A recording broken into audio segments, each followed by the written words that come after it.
Hey, my name is Mike, and it's the too long didn't read version of Imperator Mar'gok on normal. The best placement for phase 1 and 2 is to tank the boss in the center, and then have all your ranged and casters on the outside circle moving out of the way of void zones, which are also referred to as mines. Every time the boss hits the same target, his attack speed increases, so this is the tank swap ability. Throughout this fight, the boss has 5 main abilities that are altered within each phase. In phase 1, the boss does Arcane Wrath. This puts a debuff on a random raid member and does damage when it runs out of time. Also, when it runs out of time, it jumps to the nearest person within 200 yards, and each time it jumps to another player, its jump distance is decreased. The person with the 5th or 6th brand can probably run away from everybody in the raid, so that way it doesn't jump to anybody, because at that many stacks it usually has about a 12-yard radius of jumping. Destructive Resonance will put a void zone in range. It deals raid-wide AoE if anyone stands in it, and the person that does stand in it takes additional damage as well as getting stunned. So when this happens, you just want everyone to move away from it. Mark of Chaos goes on the tanks. It's an 8-second debuff that does damage to anyone within 30 yards of the tank after 8 seconds, so you just want to make sure the tank runs away from everybody. The boss's Force Nova ability does damage the longer you are outside of the ring, so you want to try to get in it as fast as you can. The boss also spawns an ad that does raid-wide AoE until it dies, so you want to make sure to kill it right away. At 85%, the boss runs into one of the corners and charges one of the runes, so this starts phase 2.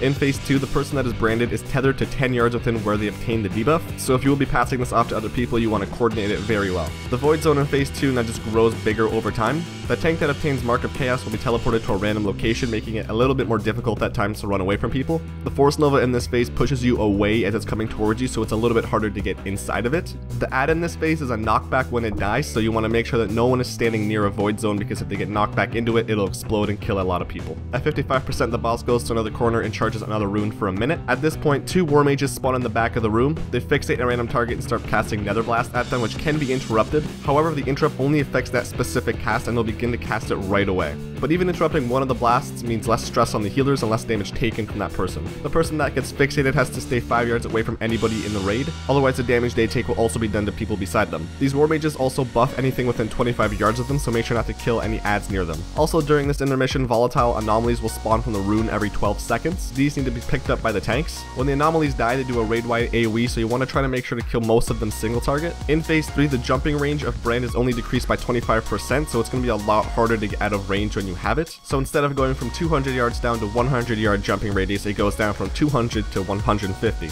The void zones in this phase now last 2 minutes. Tanks that get the Mark of Chaos debuff in this phase are now rooted in place, so the raid has to move away from them. I've seen 2 different strats for this fight, both of which work really well. For the first strat, you tank the boss on one of the corners in this phase. When the tank gets Mark of Chaos, everyone moves over to the other corner with the boss, and you keep doing that until that phase is over. The other strategy I've seen is to continue to tank the boss in the center like you did in phase 1 and 2, and then when Mark of Chaos is about to be cast, the tank runs to one of the corners, then he gets Mark of Chaos in that corner, the other tank taunts the boss off and back into the center, and that way no one else but the main tank has to move. When the boss does Force Nova in this phase, 3 of them come out in 8-second intervals. The ad that spawns in this phase is now immune to CC and has 75% more health. At 25%, the boss goes to charge the last rune in the corner. Another minute-long intermission happens, at which point the 2 war mages and the anomalies continue to spawn. However, another ad called the Gorian Reaver also spawns in this phase. The Reaver has a frontal cone ability called Devastating Shockwave. It also applies a stacking debuff on the target it has that increases the amount of damage that player takes. He also randomly kicks people, which knocks them back, does damage, and it clears his threat, so tanks make sure to taunt him when he does that. You want to kill the Reaver first, and then switch to the war mages, and then go on the anomalies, and then the boss. In this phase, the brand now hits 2 people, and again at 5 or 6 stacks, make sure you're not near anyone else so it doesn't jump to them, and the brand should go away. 2 void zones now spawn in this phase instead of 1. When the Mark of Chaos debuff fades from the tank in this phase, 8 orbs of chaos will come from that tank. Each orb flies out in a random direction and hits anyone in its path, so make sure to avoid those. In this phase, it's very important to stay 4 yards spread apart, especially for Force Nova, because when that happens, Force Nova does damage to you and anyone within 4 yards of you. So if you are not spread apart, this will kill you. When the ad that spawns in this phase dies, it spawns 7 smaller ads that should be killed.